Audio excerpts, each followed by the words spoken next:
Bueno, muy buenas tardes. Muchas gracias a todos por estar aquí esta tarde. Hace un poquito de calor, pero yo creo que vamos a estar bien. Yo soy Fernando Díaz Pinés, soy el director del MUVA, del Museo de la Universidad de Valladolid, y me han encomendado que presente al ponente inicial de esta tarde, que es Nacho Jáuregui. Nacho es un arquitecto malagueño, nacido en el 67. En realidad su dedicación principal es el urbanismo y está ligado fundamentalmente al Ayuntamiento de Málaga, ¿no? Como funcionario, sí, dedicado a temas de planeamiento. Y lo que pasa es que ha tenido la ocasión de estar muy ligado a temas culturales a través de una primera conexión, ¿no? En el año 2012. Sí, aproximadamente, sí, 2012. Y otra en 2015-2019 más o menos, que es la vinculación con el Museo Ruso y con el Centro Pompidou de Málaga. Se ha dedicado, pues, por tanto, a actividades culturales, exposiciones, etc. Al mismo tiempo, cabe decir una cosa importante, que también es escritor.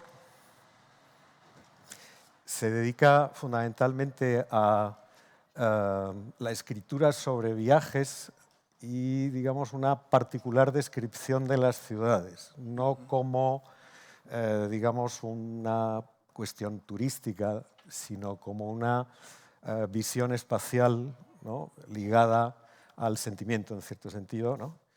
Y yo creo que nos va a contar esta tarde una reflexión sobre la cuestión de las lentes deformantes en arte. Como le prometí que no le iba a hacer ningún spoiler, le dejo que empiece, luego volveré a subir un poco para ver si queréis hacer algunas preguntas. Así podremos tener un intercambio. Pues muchísimas gracias. Gracias, Nacho. Adelante. Bueno, muy buenas tardes. Gracias sobre todo, en primer lugar, a Fernando por la amable presentación, a la organización, especialmente a Carmen, que ha contado conmigo, contra toda lógica, porque en un panel de expertos reconocido internacionalmente, de repente pues se cuela un señor que pasaba por allí, que soy yo, que tengo un breve contacto con el mundo del arte que de ninguna manera justifica la condición de experto, de manera que yo aquí lo que vengo es a compartir unas impresiones, unas ideas, al hilo del tema que me propusieron, que tiene la ventaja de ser un tema muy concreto, lo cual te impide las divagaciones, y la desventaja que es un tema difícil de armar. Belleza y esperpento. Me dijeron, habla de belleza y esperpento. Y dije, bueno, pues hablo de literatura, de cine, del expresionismo. No, en el arte. Digo, bueno, en el arte, pues nada, habrá que ceñirse entonces al mundo del arte. Y bueno, pues he ampliado un poco el tema, he ampliado la lente, de manera que abarque más mundos. Como veréis, básicamente va a ser un carrusel de imágenes que comentaré, con opiniones que son perfectamente personales, que no comprometen a la institución. y bueno, intentando que tengan un hilo común y que lleguen a alguna conclusión interesante que podamos compartir. Esta mañana hemos escuchado opiniones muy precisas, muy filosóficas, muy bien armadas sobre el concepto de belleza, que me ahorran un poco la introducción que pensaba yo que sería necesario hacer. Voy al menos a ver, no, esto hay que encenderlo. Me temo que voy a tener que pedir ayuda antes de empezar incluso, porque esto no da. Sí, muchas gracias. A efectos prácticos y a efectos de esta charla, y sin que salga de aquí, voy a intentar limitarme a una idea de belleza más bien intuitiva. Es decir, cuando hablemos de belleza, hablaremos de aquello que indiscutiblemente se nos presenta como belleza, de aquello de lo que tenemos una idea clara, aunque difícil de articular, pero que nos permite decir esto es bello y esto no, sin mucho riesgo de equivocarnos. ¿Cuál es la ventaja de este enfoque, de ver la belleza así? Pues que la liberamos de la carga. Muchísimas gracias. Entonces, bueno, voy a abrir por lo menos el índice. La carga que ha ido tomando la belleza en el proceso que se ha descrito muy bien esta mañana de explosión de los valores de la ilustración y del mundo clásico, de la identificación entre verdad, belleza y virtud, y del concepto de que el arte debe ser expresión de belleza, es decir, esa univocidad de todos los conceptos positivos en uno, hace que con el tiempo, cuando aparezcan otras formas de arte, se tienda a decir, bueno, claro, es que esto también es belleza. O sea, este otro arte que no funciona en esa escala de valores y que no persigue esos objetivos y que claramente está rompiendo con esa universidad de códigos, pues intentamos recuperarnos, echamos la trinchera un poco atrás y decimos, bueno, pues belleza también es esto otro. Belleza es el chafarrinón, la distorsión, el esperpento, lo grotesco. Pues son categorías de belleza. Esto yo creo que es artificial y nos condena a ir empujando siempre la portería hacia nuevas posiciones a medida que el juego cambia. A cambio de esto, yo lo que propongo es desligar arte y belleza. Parece muy radical, pero digamos, no es tanto decir que el arte no tiene que ver con la belleza, sino que no es una relación unívoca. Que el arte, a partir de cierto punto en su historia, que veremos que además no es un punto precisamente aislado, sino que ocurre durante varias épocas, el arte se propone también otros objetivos distintos de la belleza y funciona con otros códigos. Al final yo creo que podemos hablar de gran arte, de arte logrado, arte admirable, siempre que se consiga un propósito comunicativo que puede ser muy variado, puede ser comunicar una emoción, comunicar la belleza pura o defender una ideología, y se consiga con medios plásticos y de manera acertada, de manera correcta. En ese sentido podemos abrir mucho el compás y hay gran arte de muchos tipos. Sin embargo, no a todos ellos tenemos que llamarlos belleza. Bueno, pues en esas coordenadas un poco voy a intentar moverme. Como nos proponían belleza y esperpento, pues voy a empezar con una primera parte un poco más larga, deteniéndome en las distintas categorías que se pueden englobar un poco en la idea de esperpento, las categorías de lo grotesco, de lo horrible, de lo caricaturesco, de lo distorsionado, de lo fantasioso, del capricho. Después, en una segunda parte, ampliaré, como digo, el campo, intentando hacer ver que si bien la lente deformante del esperpento es la más evidente, la que más percibimos como deformación, hay otras lentes no menos deformantes de la realidad, quizás sí más sutiles, que también se interponen entre la realidad y la obra de arte y el artista. Que sean lentes de tipo ideológico, sentimental, que también operan de la misma manera que el esperpento, aunque de formas menos agresivas. Y en la última parte, que es la más complicada, intentaremos aislar la belleza. En fin, después de todas estas visiones deformantes, bueno, ¿dónde queda la belleza en esta película? ¿Y qué podemos considerar belleza en el arte? Pues a base de ejemplos. De ejemplos, como digo, de cosas de una gran evidencia. Yo como acumulando material para esta charla, pues hace una semana me encontré en un lugar inmejorable, en el Hospital Real de Granada, escuchando a Nuria Rial cantar Monteverdi, una pared de piedra, un ciprés que proyectaba su sombra y una música maravillosa. Y dije, no hay que explicar lo que es la belleza se defiende sola, se presenta de una manera avasalladora. Entonces, pues, hoy vale que sí, que se han puesto imágenes muy bellas de montaña y tal, pero yo me quedé hipnotizado un momento mirando que ya no ocurre el sol entreverado en estas hojas. Eso es belleza pura.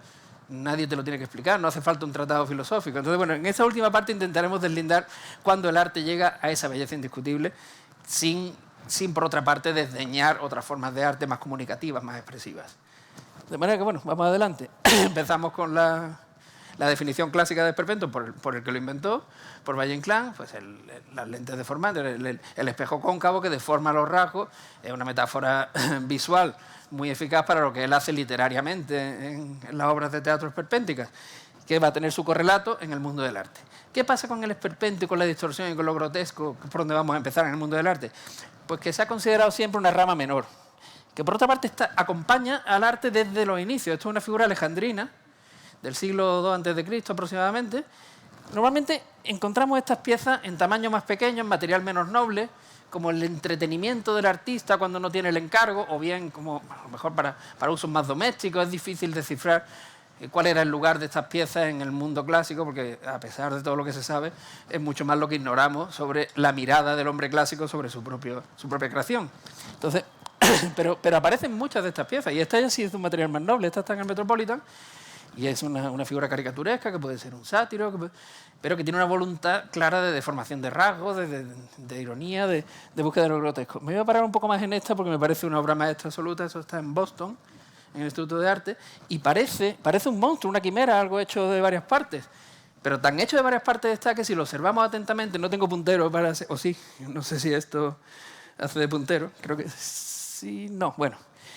Es un niño que en realidad sabemos que es un sátiro porque tiene cola, aunque aquí no se vea, que se ha colocado una máscara trágica. Está jugando con las máscaras de la tragedia. Entonces, esa tragedia se convierte en comedia, se convierte en grotesco, se convierte en broma mediante el mecanismo de colocársela a un niño. Pero si vemos, asoma su carita y su sonrisa por el ojo de la máscara. Nos está colocando en un mundo que luego vamos a verlo aquí en el Bosco, que va a llegar hasta el surrealismo, de lo grotesco por superposición de cosas que no deberían estar juntas. Un juego ya de más calidad intelectual, de un superior nivel que nos habla de que todos estos mundos de la distorsión están en la historia del arte, no son una página aparte ni una nota al pie de página. Tienen su importancia. Y esto va a llegar, pues, por supuesto, hasta nuestro padre Picasso, que llega a todas partes. Picasso pinta literalmente miles de faunos y sátiros y seres mitológicos, siempre con un componente extraordinario de diversión. Aquí tenemos lo grotesco como felicidad creativa. Un aspa que configura una cara, es un poco con un 6 y un 4 con la cara de tu retrato. El juego de niños que deviene en las manos de Picasso deviene maravilla. Él ha pintado faunos con una carga erótica impresionante, faunos de una línea de belleza clásica extraordinaria, o faunos como este, pues, grotescos, con unas texturas extrañas que se superponen, con esos juegos geométricos que de alguna manera serían una de las culminaciones de esa tradición de lo grotesco. Girando un poco, pero sin salirnos todavía mucho del tema, lo grotesco como amuleto, como hay una palabra muy pedante que he aprendido hace poco y la voy a soltar, apotropaico. Lo apotropaico es aquello, los talismanes, lo que hacemos para eludir el mal. De alguna forma, el hombre medieval que esculpe esta figura en Notre Dame, pues teme al diablo, y como lo teme, lo ridiculiza para rebajar el miedo al diablo, y consigue un nivel también, insisto, en que no estamos hablando de arte menor, o no siempre. La calidad de la representación es extraordinaria, pero el foco, la manera de presentarlo es deformante. Hay una lente por medio. O muy lejos en el espacio, no tanto en el tiempo.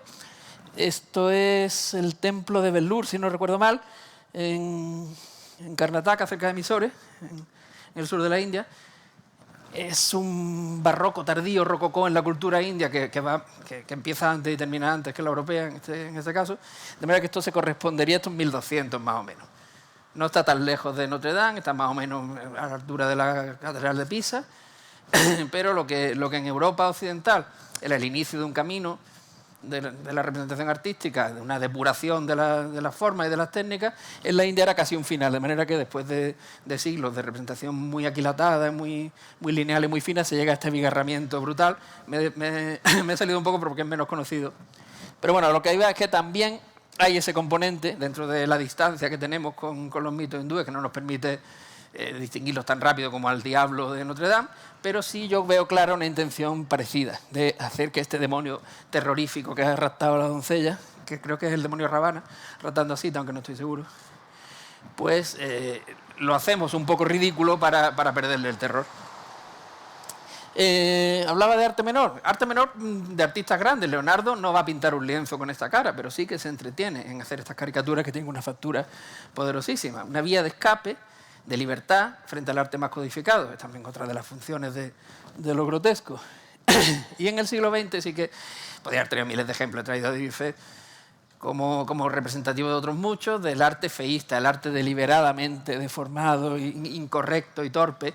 Dubuffet quería pintar como un niño y así lo explicaba. Esta es la primera de las piezas que traigo que hemos tenido en Málaga, en este caso en el Centro Pompidou, que bueno, ya que estoy aquí pues hago publicidad. Vengan ustedes a Málaga, que tenemos una serie de museos internacionales que traen obras de este nivel. Y entonces aquí, pues eso que era la paginita donde Leonardo trabajaba, un poco al margen del encargo oficial, pues aquí ha tomado ya el primer plano. Estamos en el siglo XX y las propuestas de formación por el feísmo, por la brutalidad, por lo obsceno, están ya en la primera línea, como esta mañana se ha comentado. Keith Haring, pues Keith Haring, que cuando repasa todo su imaginario al final resulta un artista muy blando, pero en sus orígenes sí era más agresivo. y esta imagen de la polla que se convierte en mano y estrangula a su dueño, pues está muy en la línea de lo grotesco, caricaturesco que deriva en lo terrible. O bueno, Botero, con un sentimentalismo asociado a la deformación, al engordamiento. Hay varios enfoques en la contemporaneidad. Pero pasaríamos a otro aspecto relacionado pero muy distinto, que es el de lo macabro. Lo macabro, no necesariamente vamos a tener siempre distorsiones formales, caricaturescas. Es decir, el código de representación en el fondo es estándar. Los personajes tienen la proporción que tienen, e incluso los esqueletos, pues, dentro de que no hay esqueletos animados en la vida real, pero están representados con una fidelidad anatómica. Aquí la deformación estaría en la yuxtaposición de elementos, en lo terrible de las situaciones. He dejado sitio para que apareciera aquí debajo la romería de San Isidro de Goya, que es una danza de los muertos actualizada, que no necesita, con la maestría de Goya, no necesita la aparición de los esqueletos para que los propios madrileños de romería sean proyectos de cadáveres, pobres seres humanos que se encaminan a la muerte, aunque no lo sepan, y van cantando. Y aquí sí que se introduce la deformación en los rostros, que se van haciendo animalescos. La lente deformante en Goya sí que incluye, pues, una deformación visual. Pero ese código de lo macabro, saltándome la Edad Media, que tiene muchísimo, en el Ilustrado Renacimiento sigue funcionando. Y esto es la Capella Tornabuoni, esto es uno de los templos del nuevo arte. Bueno, hemos dejado atrás la oscura Edad Media y ahora somos el hombre del Renacimiento. No, esto no tiene nada que ver. Bueno, pues si nos ponemos a contar cabezas, piernas de niños y tal, la categoría de lo macabro no ha desaparecido de aquí. Puede ser incluso más brutal que en una representación medieval. Quizá la mayor precisión en el dibujo hace que sea más brutal todavía. Es muy difícil de mirar esto una vez que te fijas. Estamos acostumbrados, pero es una barbaridad lo que hay ahí de niños cortados a trozos. Pero, yéndonos un poco atrás, realmente el triunfo de lo macabro son las representaciones del infierno o del apocalipsis en el medievo. Traigo una de las más señeras, el Dante de la Capilla de los Scrovegni en Padua, donde se abre, pues, como ya he dicho con Leonardo, al artista se le abre dentro de un código aceptado por la comunidad un camino de libertad que la representación de la belleza no permitía. Aquí lo grotesco y lo macabro, en mi opinión, se convierten como una puerta trasera hacia la libertad creativa, hacia la representación de formas que de otra manera no se habrían podido jugar con la anatomía, con las posturas, con los personajes, y a la vez, pues, transmitir esa idea aceptada por la Iglesia de que el infierno tiene que ser un lugar muy terrible. Y ahora, dando un salto tremendo en el tiempo, pero creo que no en el concepto, pues os presento a los hermanos Chapman. Si no los conocéis, son una pareja de artistas norteamericanos contemporáneos. Esta obra es una variación.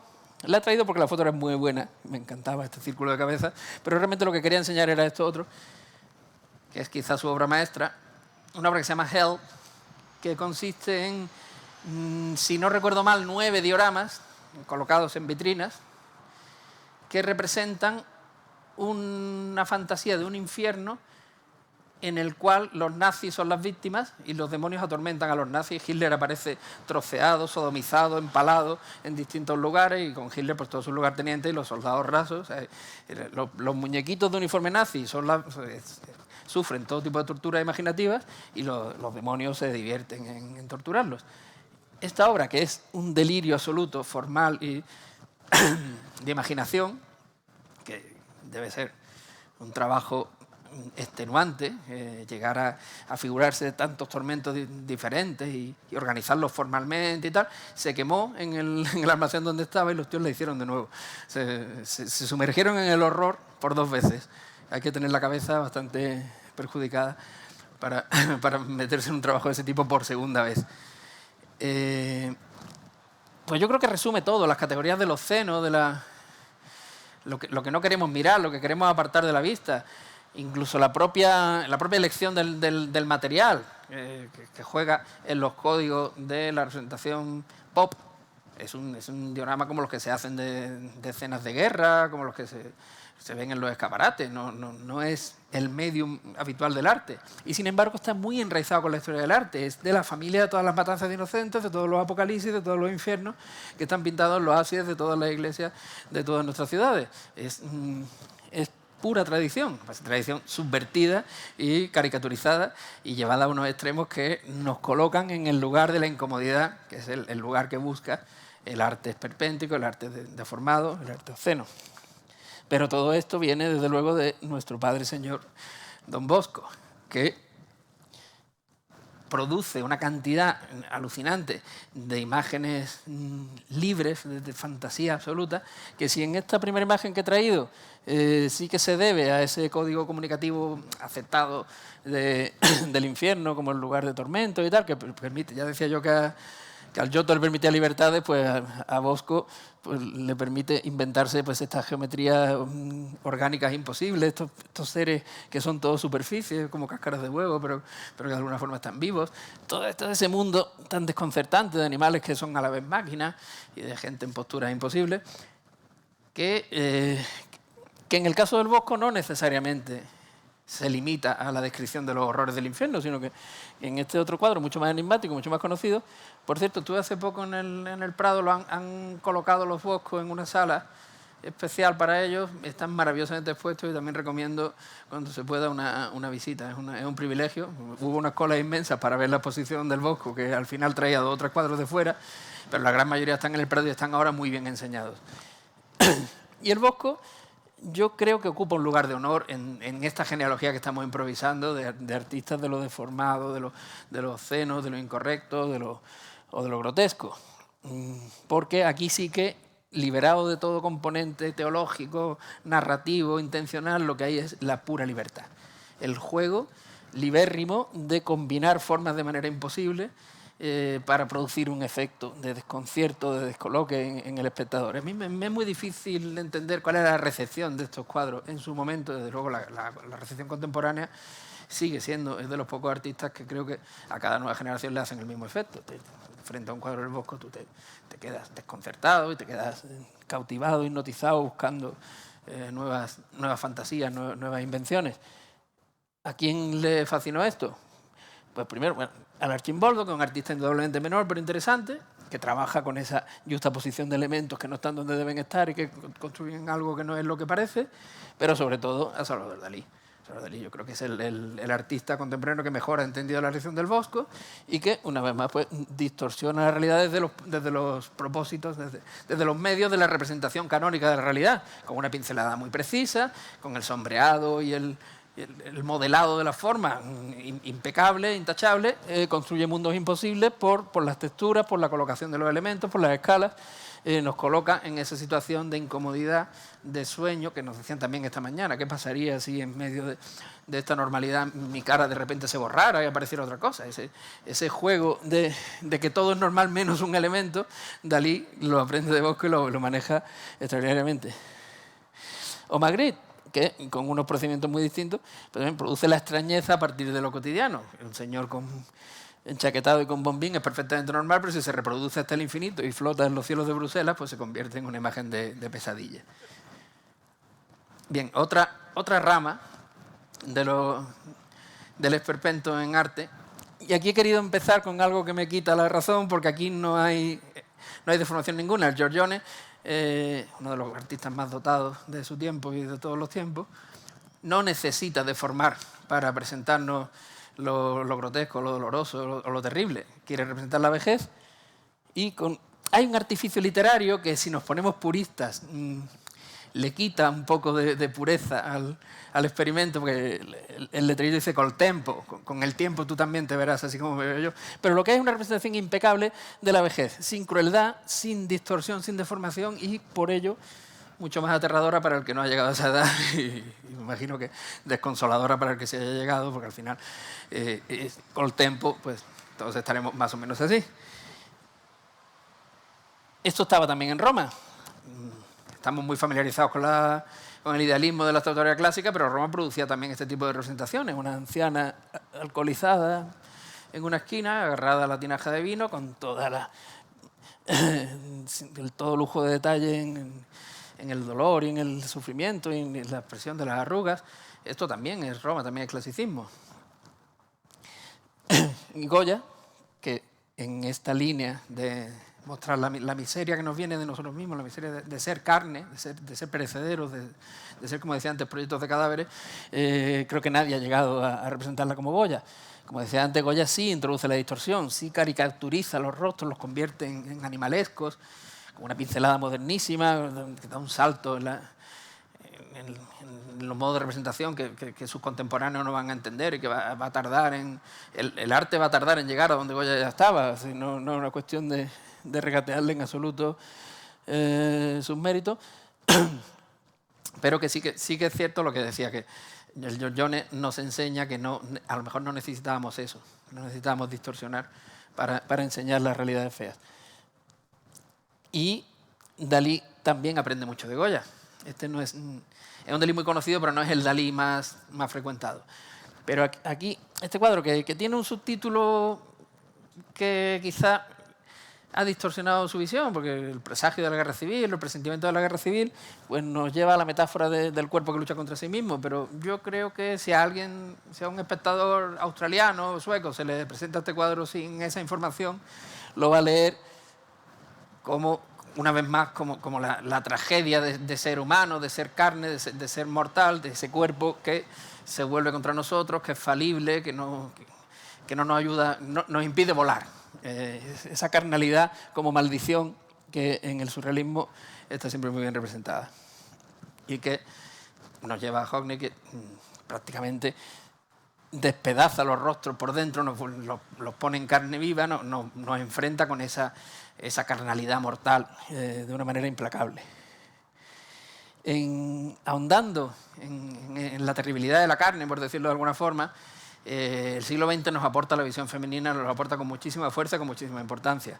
Si empezamos con Frida Kahlo. Frida Kahlo es una autora muy citada, muy querida, muy presente en póster, bolsas de tela y diversos artilugios, que recuerdo que nos lo decía Estrella de Diego en una conferencia, todo ese seguimiento pop de Frida Kahlo oculta a una artista mucho más dura de lo que los pósters representan. Una artista capaz de coger su dolor y convertirlo en esto. En su estancia en el hospital Henry Ford, con su marido acostándose con su hermana mientras ella agonizaba de dolor, pues ella traza los hilos de sangre, que son los hilos que la atan a ese cuerpo terrible, lleno de dolor y sufrimiento, ese esqueleto machacado desde el accidente, el embarazo fallido, todo el dolor que puede acumular una mujer relacionado con la carnalidad, con el hecho de ser carne, está aquí representado de una manera implacable. Y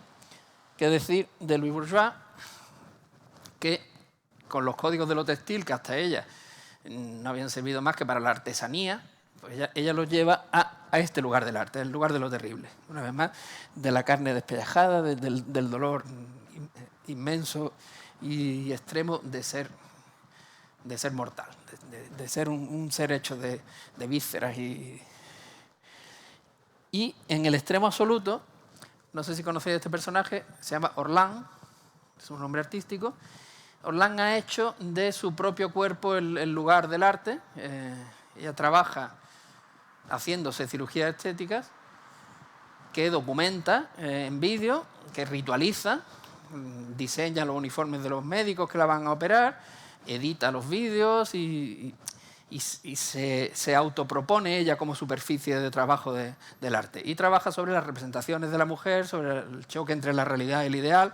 En este caso, esta obra lo que hacía era operarse para parecerse a 6 ideales de mujer. Tener la naricita de la Venus de Botticelli, las cejas de Ava Gardner, no sé, había como una serie de modelos de las cuales ella adoptaba, pero adoptaba de verdad físicamente en su cuerpo, llevando al extremo esa contradicción entre la realidad y el deseo, entre el cuerpo que te ha dado la naturaleza y el que tú querrías tener, todo ese juego de frustraciones, pues llevarla a un extremo, como los toreros. O sea, puedes discutir el resultado, pero ya como los toreros pone de verdad su carne al servicio del arte. Yo tuve ocasión de conocerla en mi trabajo en el Centre Pompidou. tenía cuernos cuando yo la conocí, tenía una especie de protuberancia que era su última creación, su última operación. Y bueno, me sorprendió, no debería contar cosas de este tipo, pero me sorprendió que hablaba sobre todo de la subida de impuestos que había aprobado el gobierno francés, que le obligaba a exiliarse a una república bananera y de la carta del restaurante. No parecía una persona tan intensa como su obra demuestra, pero desde luego cuando importa, que es en el arte, ella no está ante el caballete, está en la mesa de operaciones sometiéndose a sí misma a una expresión artística que le duele en lo más hondo, literalmente.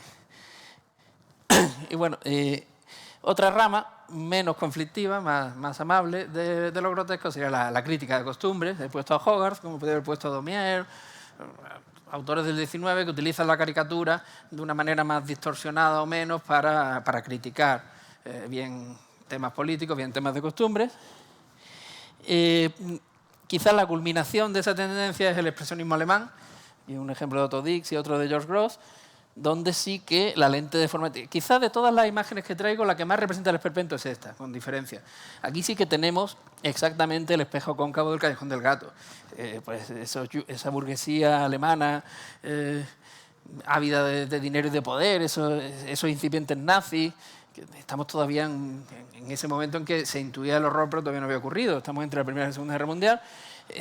Los mutilados de guerra que hacen alarde de sus mataduras convertidos casi en cadáveres andantes, los caballeros, los junkers que exhibían sus cicatrices de duelo como gala, como orgullo, y todos ellos llevando a Alemania a la destrucción apoyados por los curas que aparecen casi como cerdos.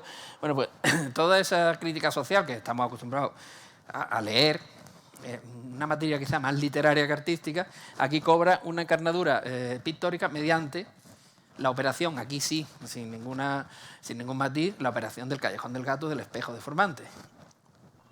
Es una tendencia que ha seguido dándose en Alemania. Esta obra de Georg Immerdorff también estuvo en el Centre Pompidou. Immerdorff trabaja en la caída del comunismo, la decepción de las utopías, y caricaturiza pues todas las formalidades del mundo revolucionario, ese realismo socialista que veremos luego ejemplos, pues aquí se convierte pues, en una caricatura exagerada. Las sonrisas son más estereotipadas todavía y se quiere llevar el arte propagandístico al extremo para convertirlo en ridículo. El expresionismo alemán en general, esta vertiente política del expresionismo alemán, carece, en mi opinión, de sutileza, de sentido del humor. Es muy tosco, muy evidente, muy directo. Yo me he propuesto traer grandes obras de arte. En mi opinión, esta bajaría un poco el nivel, pero creo que es representativa de lo que decíamos. Y este primer repaso a lo grotesco lo voy a cerrar con una obra, también la tuvimos en el Centre Pompidou, una obra que me parece, al revés que la anterior, esta sí me parece que tiene la sutileza, la complejidad de capas que le requerimos al gran arte. Esto es Antonio Saura, la obra es del año 76 y se titula Diada. Nosotros somos españoles, hemos vivido o conocemos por nuestros padres de esa época, sabemos la afiliación política de Saura, no cabe ninguna duda de que él estaba a favor de esas manifestaciones que está aquí retratando en su lenguaje pictórico. Debería ser un canto a la democracia, a la libertad, todo el pueblo unido jamás será vencido, todo este tipo de cosas. Sin embargo, lo que vemos es muy otra cosa. Lo que vemos es una amalgama de rostros distorsionados y grotescos que se convierten en una masa única, casi diría sin voluntad propia, zombie, amenazadora. A mí eso de que un artista acabe contando lo contrario de lo que parece que iba a contar por su ideología, me parece mucho más rico y más interesante que los ejemplos anteriores, y que hablan de la riqueza de su lenguaje. Aquí el lado goyesco de Saura, el lado pesimista negro español que le lleva a una desconfianza absurda de la naturaleza humana, de alguna forma se sobrepone como una capa deformante a ese mensaje de ilusión que quizás él querría dar con el título de la obra y con el momento político. Por eso insisto, lo grotesco bien manejado no tiene por qué ser una forma menor del arte, sino como aquí, algo de mucho calado y de mucha complejidad. Y me sirve para pasar, como prometí, aunque me estoy alargando quizá demasiado, las deformaciones de esta lista que he presentado son como las más evidentes. El artista tiene una voluntad de deformar la realidad para llevarla a lo desconcertante, que uno detecta nada más ponerse delante del cuadro. Pero voy a enseñar pues, otra lista de lentes deformantes menos evidentes, menos groseras, que también de alguna forma constituyen otras maneras de interponerse entre la mirada del artista y los retratados. Y voy a empezar por la mirada ideológica, la lente ideológica. Lo que he traído aquí como frontispicio es una demostración de lo que le puede hacer la política a un artista. Un gran poeta como Neruda puede producir un texto tan repugnante como este cuando su propósito es alabar a un tirano sanguinario.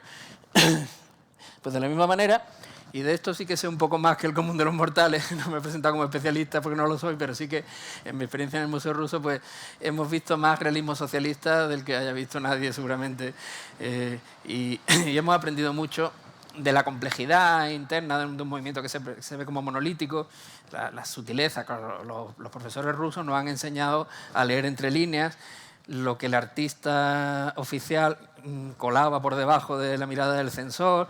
Es mucho más interesante el realismo socialista de lo que en principio se percibe. No es gran arte, es el enemigo, son los malos, los que acabaron con la gran vanguardia rusa y la sustituyeron por una representación anticuada y propagandística de la realidad, pero dicho esto, no deja de tener su interés. Pero bueno, aquí lo traigo como ejemplo de lo que alguien llamó la lengua de madera del totalitarismo. El lenguaje falso porque no puedes decir la verdad, porque está todo constreñido, y aquí pues tenemos que... Este es Kirov, en San Petersburgo, ya entonces Leningrado. Hay una parada de jóvenes deportistas del partido y en un arrebato de entusiasmo las muchachas han roto la formación, que por otro lado a la derecha vemos perfecta, para entregarle flores al amado líder. Todo esto es cuando sabes lo que había detrás, esto es de un nivel de obscenidad intolerable. Con el paso del tiempo pues hemos podido apreciar, el artista se llama Alexander Samokhvalov y es, junto con Deineka, quizá el único nombre propio que surge de todo aquel movimiento de arte oficialista. Porque es un artista con un lenguaje plástico propio muy interesante, un culto al cuerpo, a la belleza física, una gama de colores siempre con esos naranjas. Es un artista que lo reconoces de cuadro a cuadro y que acabas apreciándolo. Tiene mucho interés, pero aquí lo traigo como ejemplo técnicamente muy superior a otros, de la deformación que se introduce en la obra de arte cuando hay una mirada ideológica, que es una mirada por definición mentirosa, reduccionista, y que no tiene por qué ser así. Esto es también Rusia, este es Iván Repin, grandísimo autor del siglo XIX, que en 1905, en la primera revolución, que es la Revolución Buena, como todo el mundo sabe, pinta el entusiasmo de las manifestaciones en la calle como algo nuevo, el mundo nuevo que está por venir. Cualquier intelectual de la época estaba contra la podredumbre del régimen zarista y apoyaba que viniera lo nuevo.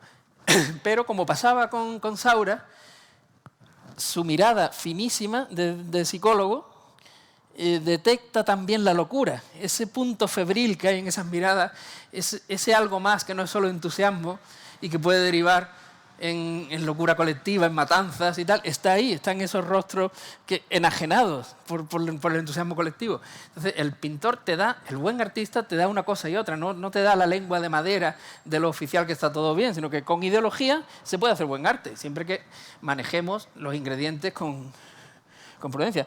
O desde el entusiasmo se pueden conseguir obras maestras. Aquí sí que no hay ambigüedad. Esto es la libertad guiando al pueblo. No hay ni un pero. El pueblo en armas contra los reyes.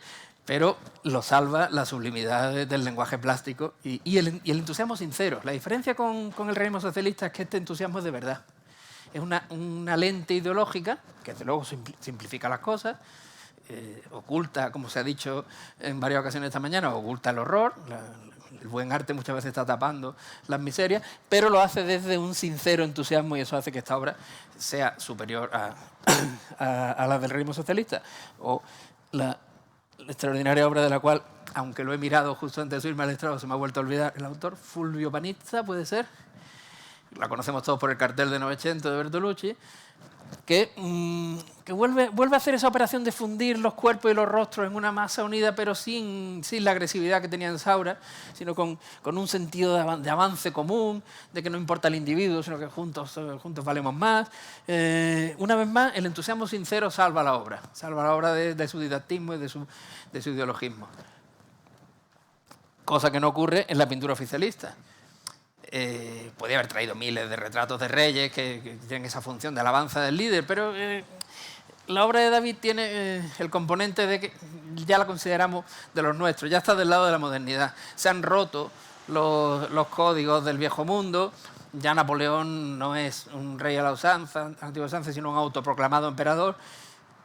Hay unos factores que hacen que se detecte más la mentira. Que este cuadro sea más cartón piedra que el Tiziano que pinta, o el Velázquez que pintan al emperador Carlos, donde el código es compartido por todos, por espectador, por retratado y por artista. Aquí esto se ha quebrado. David está haciendo un esfuerzo por presentarnos con una suntuosidad propia de tiempos pasados, una operación de propaganda política por la cual un golpista afortunado, un genio militar, el tipo que mejor ha manejado los códigos del poder en la historia del mundo seguramente, pues se convierte en emperador. Pero se convierte en emperador sabiendo él que todo es una comedia, los elementos están falseados, él nunca arrebató la corona de manos del Papa, es un tema de propaganda que se escribe después, y el arte aquí está al servicio del poder. Como estuvo todo el arte anterior, pero aquí se nota más. Aquí se nota más porque estamos ya en un tiempo en que las cosas no están tan claras, todo se cuestiona y Napoleón necesita una carga extra de legitimidad que le da este arte técnicamente soberbio, pero muy de cartón piedra. Vuelvo al realismo socialista para dar un pasito más en la mentira, en este caso otro autor también, no tan... ya forma parte de la clase de tropa, tipo que pinta correctamente pero que no tiene ningún interés artístico, Serebriani, y que lo he traído porque la distorsión ideológica, la deformación de la realidad, aquí entra ya en la categoría de mentira. Esto es teóricamente representa una reunión de un club obrero en Londres con los líderes comunistas en su juventud en el exilio, planeando lo que va a ser la Revolución Rusa.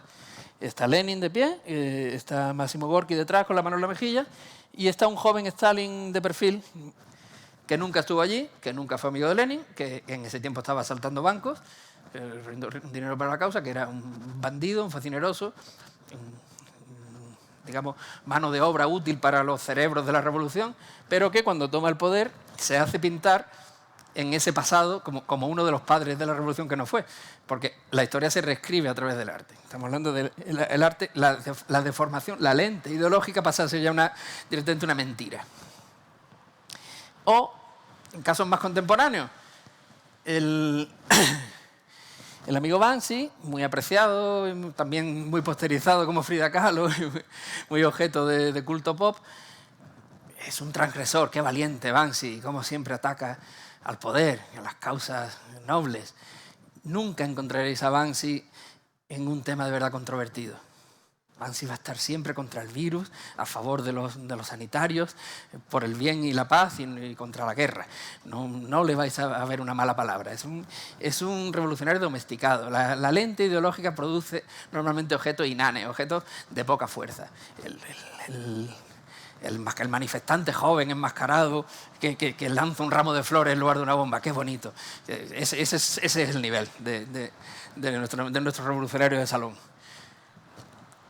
Incluso cuando la causa es absolutamente noble, la representación ideológica tiende a edulcorar, a abaratar. Es una obra rara, es de las cosas que más me ha gustado encontrar haciendo investigación para esta charla. Es Norman Rockwell, el pintor del idilio americano de los años 50, que resulta que el hombre fue bastante comprometido con las causas sociales y que también pintó estas cosas a favor en este caso, de que los niños negros pudieran ir a la escuela.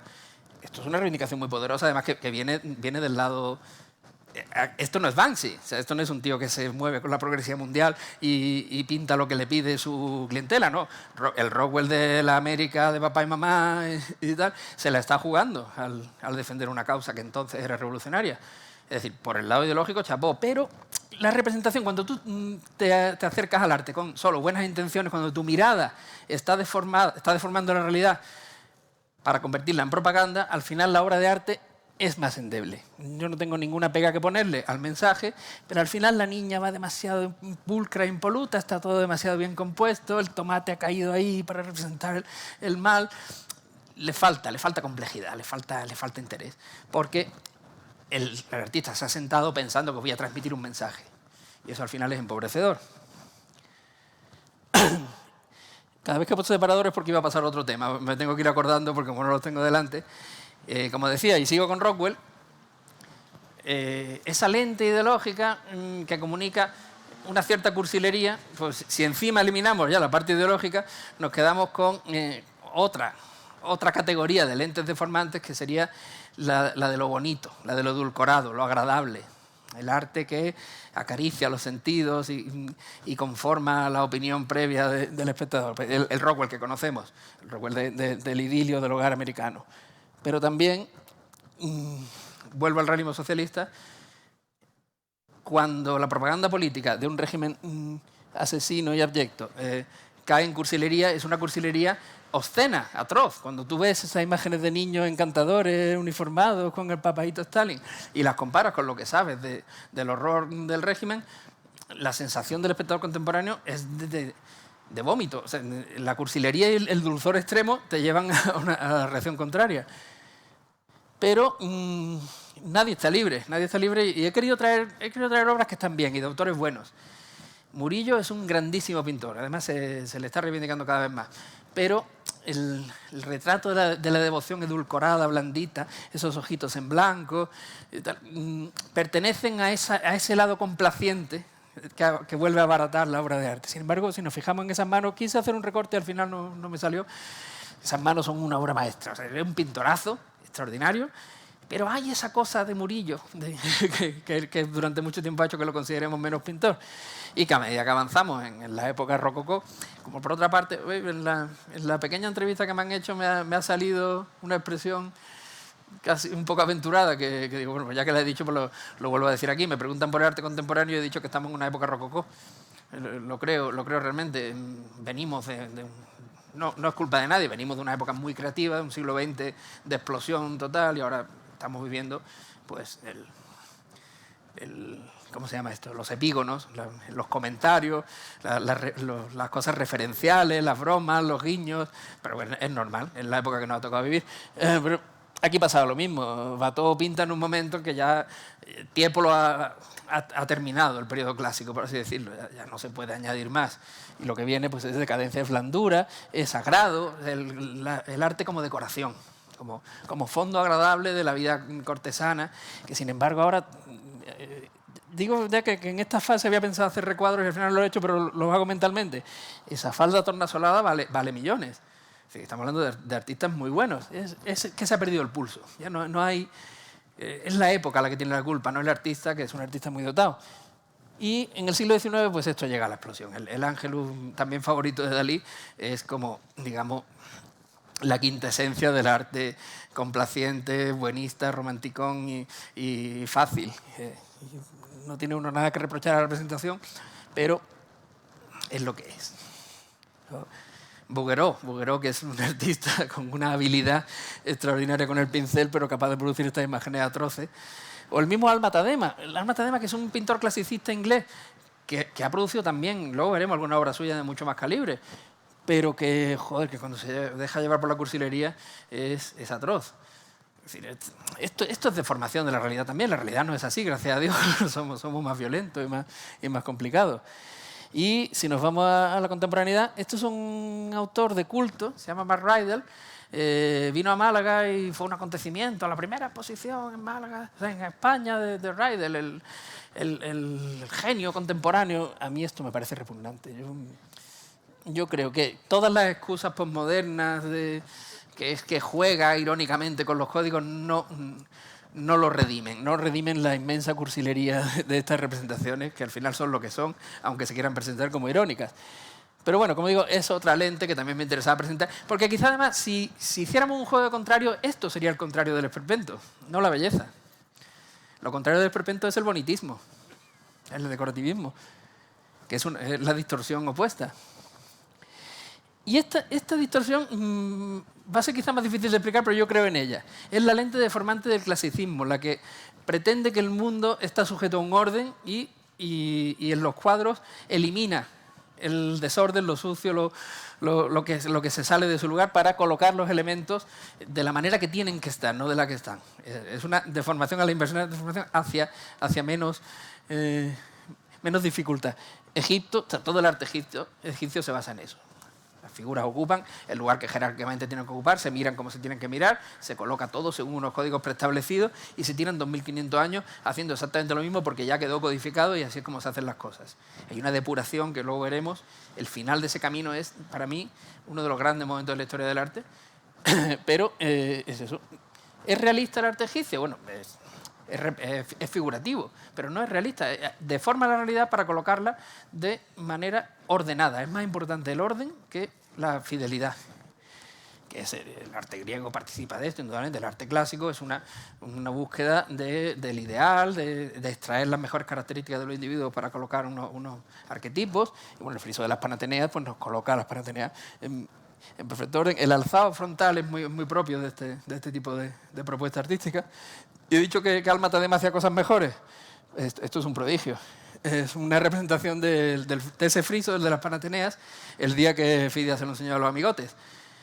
Pero algo que hay una intuición artística en el tratamiento de la luz, en todo, pero al final le vence esa pulsión de orden clásico en la colocación, en la fuga frontal también. Hay muchas cónicas, pero en todas las que voy a enseñar ahora está todo planteado en el lenguaje de la cónica frontal, con un punto de fuga en el centro, no dos. Y los personajes, aunque escalonados, están todos verticales, pautados, y sin que ninguno tape a ninguno, de manera que está todo muy limpio. Pues, este cuadro lo vi y me fascinó en la exposición, la última exposición del Prado, Pasiones mitológicas. Junto con todos los veroneses y Tizianos y Velázquez, de repente aparecía este Poussin, que es de otro calibre, que es una obra para mí prodigiosa, pero que participa de esa distorsión. Esta cabalgata de cazadores mitológicos está ordenadísima, están todos de perfil y hay unas estatuas detrás que van pautando el espacio, unas verticales, que hay una trama geométrica que da forma al mundo, que quizás sea muy atrevido a llamarlo deformación, pero yo soy que estoy convencido de ello. Esto es una lente que deforma la realidad, que convierte la realidad en trama geométrica, que es un poco el tema de los clasicistas franceses, pero también llega hasta, en cualquier momento de la historia del arte, hay pintores clasicistas. Malevich, a pesar de ser el gran rupturista, es un pintor clasicista, un pintor que venera el primer Renacimiento y que cuando va a colocar 4 personajes los coloca así, porque no puede soportar colocarlos de otra manera, es una pulsión reductora si se quiere, pero en cualquier caso deformante. Y que no es la única. Bueno, no nos engañemos, el clasicista ordena el mundo, pero el barroco extremo lo dinamiza. Tampoco la gente se coloca toda pegada a la pared marcando una diagonal para que culmine en el obispo y haga que nos fijemos en la niña, en la Virgen Niña que está ahí aislada. Es tan artificioso. Lo que quiero transmitir es que al final el artista, de alguna forma, cuando se enfrenta a la realidad, la deforma y que es muy difícil escapar a ello. Y que si no la deformas por un lado, la va a deformar por otro. Pero ahondando en esa visión clásica, lo que hay detrás de la visión clásica es un idealismo. Nosotros sabemos cómo son las cosas y vamos a pintar como sabemos que son, no como las vemos. Esto empieza en Egipto. Los egipcios empiezan a pintar los seres y los objetos desde el punto de vista en que más se entienden, aunque eso suponga una fragmentación que es cubismo. Entonces, el buey atado para el sacrificio aparece durante un intervalo de 2.500 o 3.000 años en esa misma posición, siempre, que es la posición en que tú ves las 4 patas atadas de frente y la cabeza, en cambio, como de medio perfil tumbada, y así entiendes de un golpe de vista que eso es un toro puesto para el sacrificio, de una forma que un escorzo, una representación más realista, que ellos sabían hacer. Cuando tú ves el arte menor de los egipcios, las figurillas o los frescos, ves que manejaban modelado, manejaban perspectiva, pero no les daba la gana. Ellos entendían que así estaba mejor pintado el toro. Es como yo sé que es un toro. En fin, y eso que está en los orígenes, que están en esos festines, que son bodegones, como veremos en la siguiente diapositiva, son lo más parecido a un bodegón picasiano. Son colocaciones de los objetos de forma que cada uno se vea desde el punto de vista más favorable, como ese quinqué de Picasso, pues está en planta la parte de la palmatoria y en perfil la parte de la vela, porque es como el quinqué se presenta en su totalidad, aunque el ojo nunca lo vea así. Y esta contraposición que traigo, en el arte de los iconos rusos, en el arte medieval en general, cuando se pinta una tela, y la tela tiene una trama, un estampado, la trama no se altera siguiendo las curvas del cuerpo. Yo sé que esa casulla está hecha de cruces y las cruces son así. no como hace Veronese, que modela el estampado de manera que siga las curvas. Para el artista idealista, el deformador idealista de la realidad, es más importante lo que yo sé que es que no la apariencia. Y esto llega hasta Kandinsky, que esas tramas las separa incluso de los cuerpos físicos y van volando por ahí. Ese ajedrezado ya no es un suelo ni es una casulla, sino que es un ajedrezado solo, porque la trama es más importante que el cuerpo sobre el que se pone. Y en el Renacimiento, sobre todo en el primer Renacimiento, esto se ve muy extremado. La batalla de San Romano, de Julio Romano, de Pablo Uccello, las lanzas que han caído al suelo están dibujando la trama de la fuga frontal y hay miles de estudios sobre este cuadro. Los sombreros de los personajes son sólidos pitagóricos. Es una representación, sí, realista, sí, pero que coloca la geometría en primer término. Lo importante para el pintor renacentista de esa época es que yo sé que el mundo está construido sobre una trama geométrica y lo voy a mostrar. Lo voy a mostrar y por eso yo sé, porque he estudiado, que cuando yo tumbo un cuerpo y lo miro de frente, pues los pies son mucho más grandes que los otros y voy a trabajar el escorzo hasta el extremo. Voy a demostrar que yo sé que el mundo está hecho de líneas y yo conozco esas líneas. Es la visión científica que lleva a estas representaciones de ciudades ideales, que luego de Quirico convertirá en lugares de pesadilla. Y que saliéndonos de la geometría, pero no del cientificismo o del idealismo, en otra época también, pues los puntillistas pues les va a pasar lo mismo.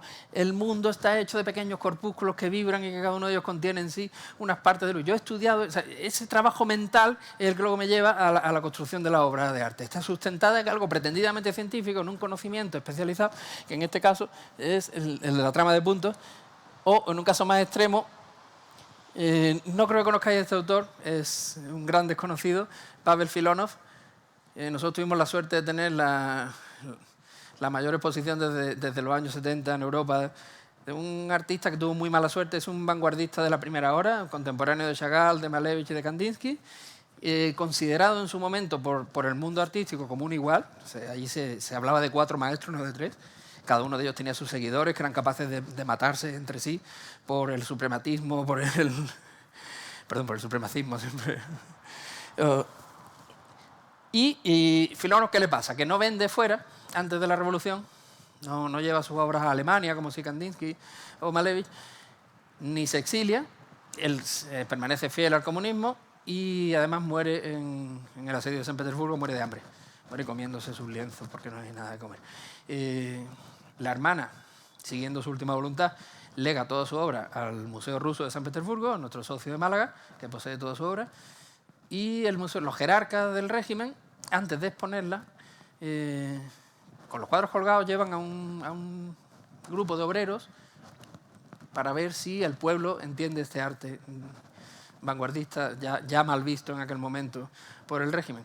Los obreros explican que no entienden nada, los cuadros se guardan en un almacén y no vuelven a salir hasta los años 60. Se dispersan por distintos museos de Rusia y un gran maestro de las vanguardias queda completamente sepultado. No se le conoce en Occidente y tampoco se le conoce en su país.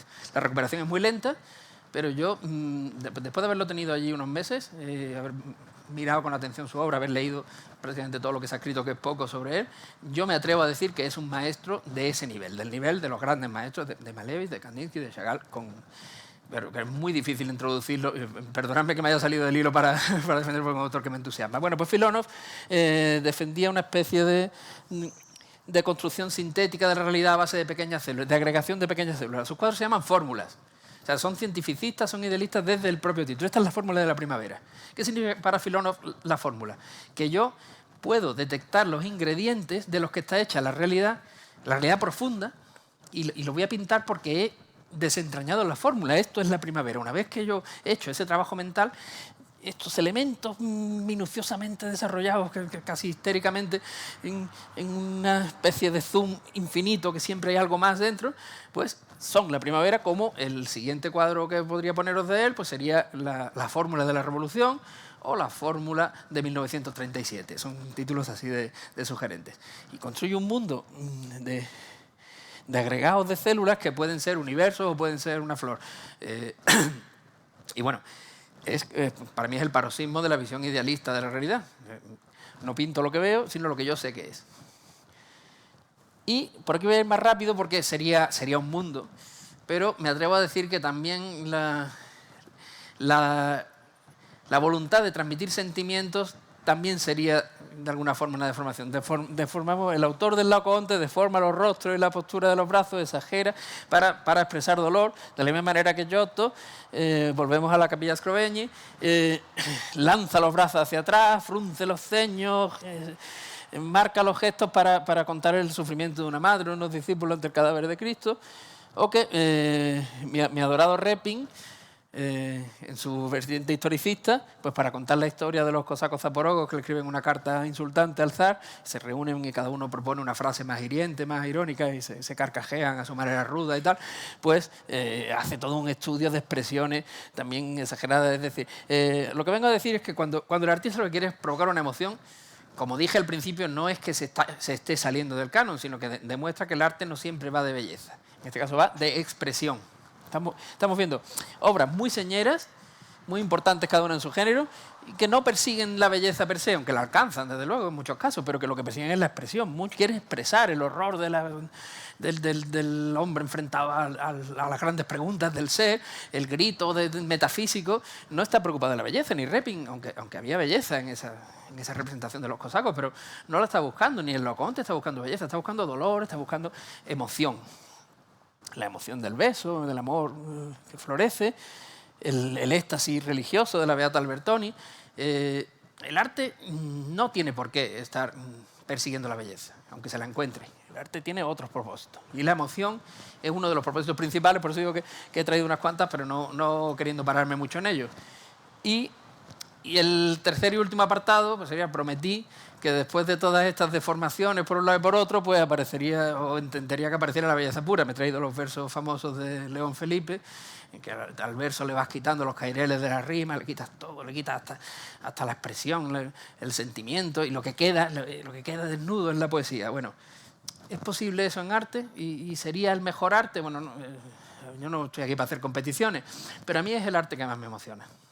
El arte que se abandona al propio objeto. Es decir, Zurbarán pintando unos objetos humildes y dejando que aflore la belleza en la materialidad absoluta, en la realidad que es en sí misma, que no nos cuenta una historia, no nos quiere convencer de nada, que está ahí resplandeciente. Como decía Borges, la belleza es frecuente. No hace falta pintar objetos que sean intrínsecamente bellos para alcanzar la belleza, ni hace falta que esos objetos nos cuenten ninguna historia. Es una línea subterránea de la historia del arte que va pasando por debajo de reyes y santos y que nos lleva pues, desde Egipto, pasando por Zurbarán, y nos lleva a Morandi, que para mí es uno de los artistas más importantes del siglo XX, esta austeridad absoluta de los objetos encerrados en sí mismos y con unas gamas de colores muy controladas, de manera que no haya nada que distraiga de lo que es la materialidad, el ser.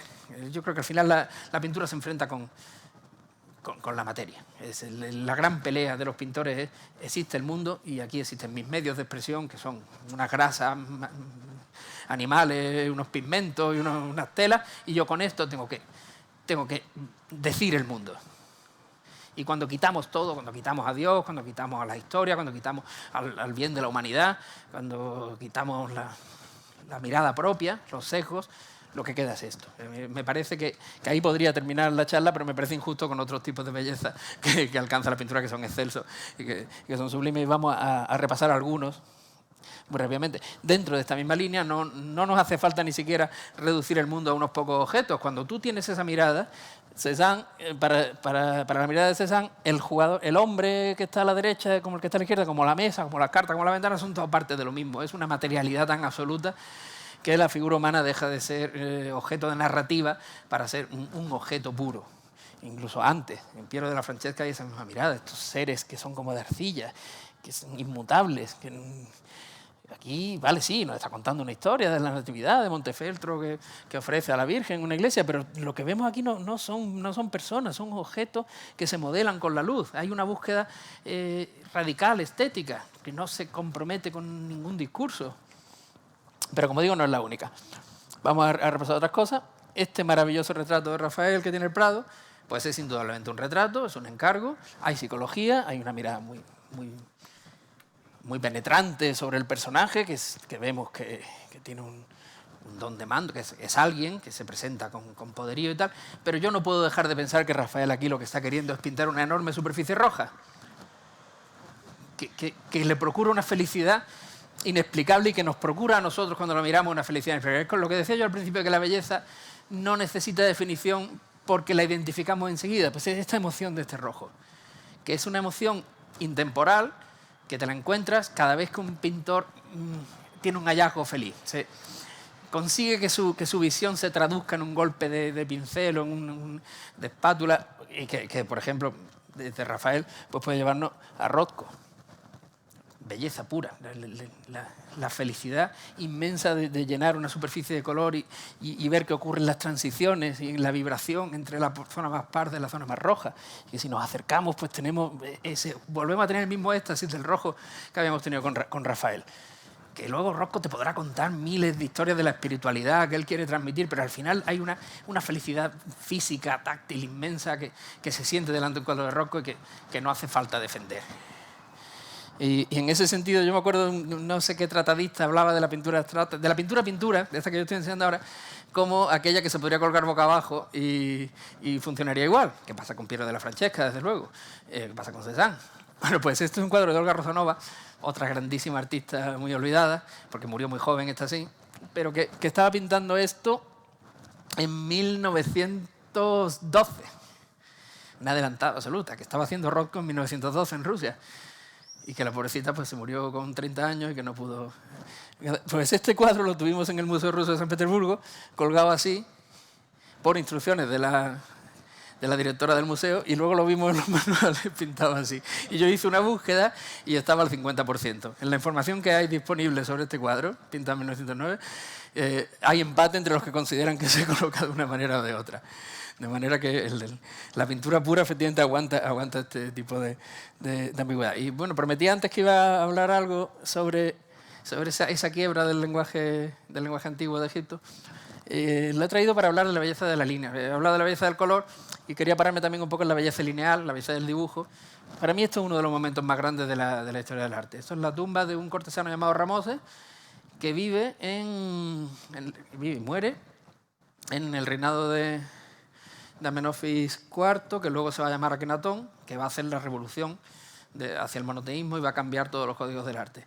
Lo maravilloso que ocurre en esta tumba es que en sus 4 paredes presenciamos esa quiebra en el código de representación egipcio. Esta es la última pared esculpida según el código tradicional, y cuando giras 90 grados te encuentras el mundo del arte que llamamos de Amarna, de mucha más vivacidad, los vientres abultados, las narices expresivas, ese otro mundo de Akenatón que más conocemos y que es el más célebre, que da como obra maestra el busto de Nefertiti. Pero aquí estamos todavía en el mundo antiguo, en el mundo de antes de la ruptura de todos los códigos que tienen milenios literalmente de antigüedad. Entonces ese dibujo, este arte lineal de trazo fino, que empieza en el 2500 a.C., aquí estamos en el año 1400, o sea, 1100 años después, que se ha ido depurando poco a poco, produce esta belleza absoluta, imbatible, con una tensión en la línea que te duele, que es como una cuerda de violín que estuviera a punto de romperse. Fijaros en la transparencia del velo que cae por debajo del pecho, esa brocha con un brochecito y se abre en 5 pliegues, cómo está trabajado el pelo, cómo es el perfil de ella, cómo es el perfil de él.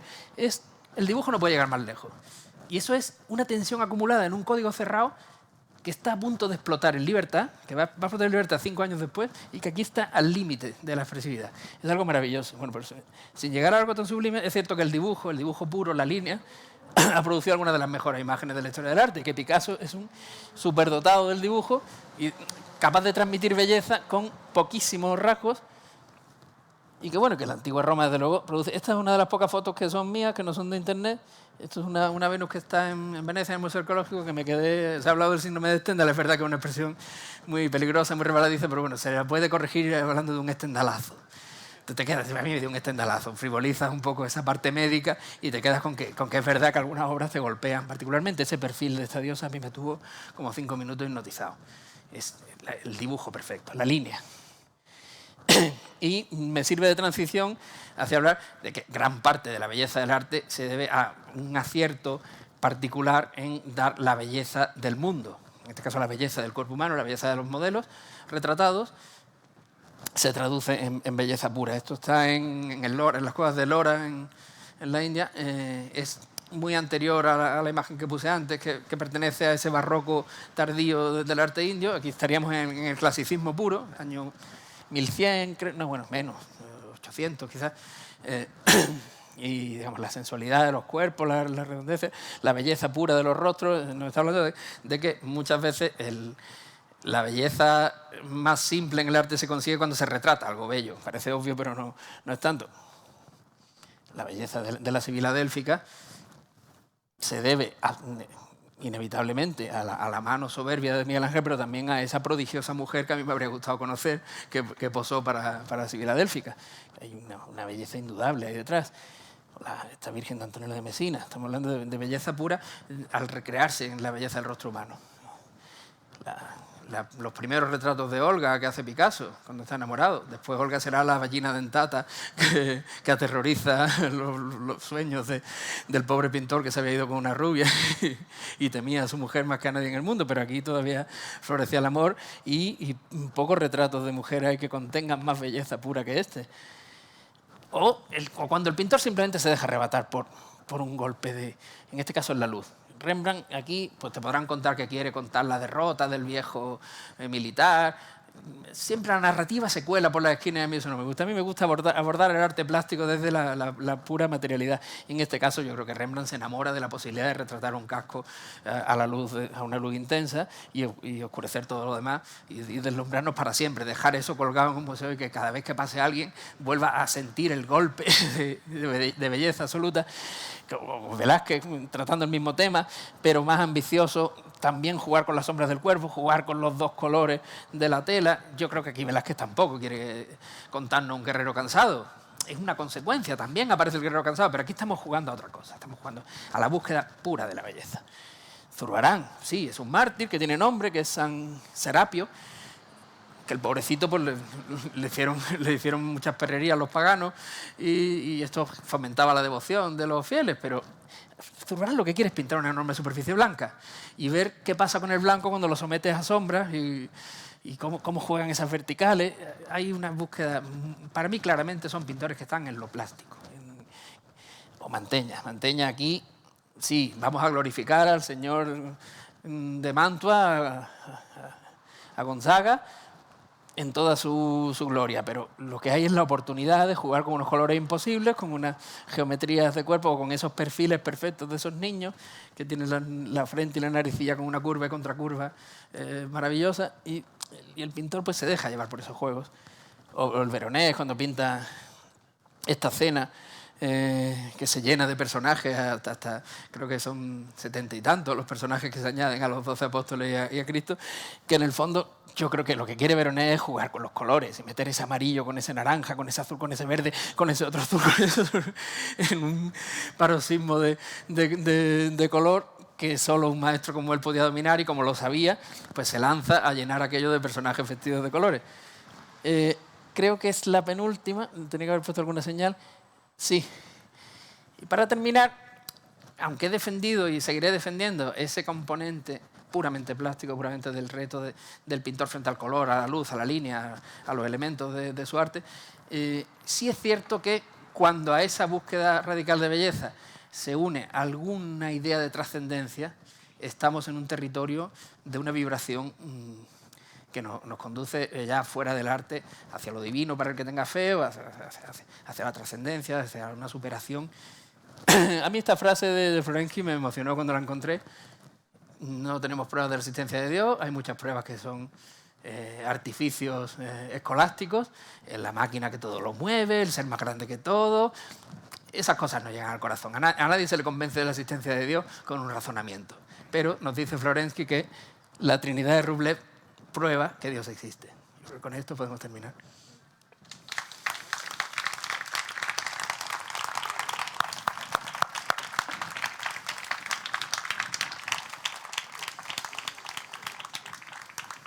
Bueno, yo la verdad es que estoy anonadado.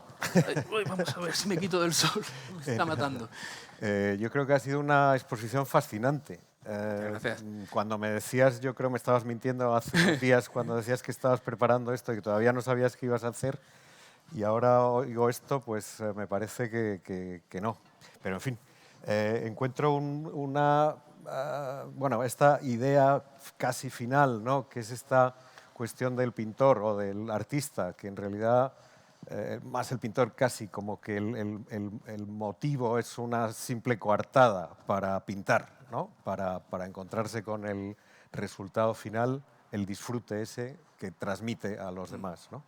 Yo no sé cómo vamos de tiempo, Mal, pero estaba dando, no sé, la oportunidad de que alguien pudiera preguntar algo. Si no os importa, si os parece bien, lo que podemos hacer, Ignacio, vas a quedarte con nosotros esta tarde. Sí, sí. Vamos a dar paso a la siguiente ponencia y si hay preguntas las hacemos al final para que podamos estar De acuerdo, aquí. perfecto. Muy bien. Pues Estupendo. nada, pues muchas gracias. Muchas gracias.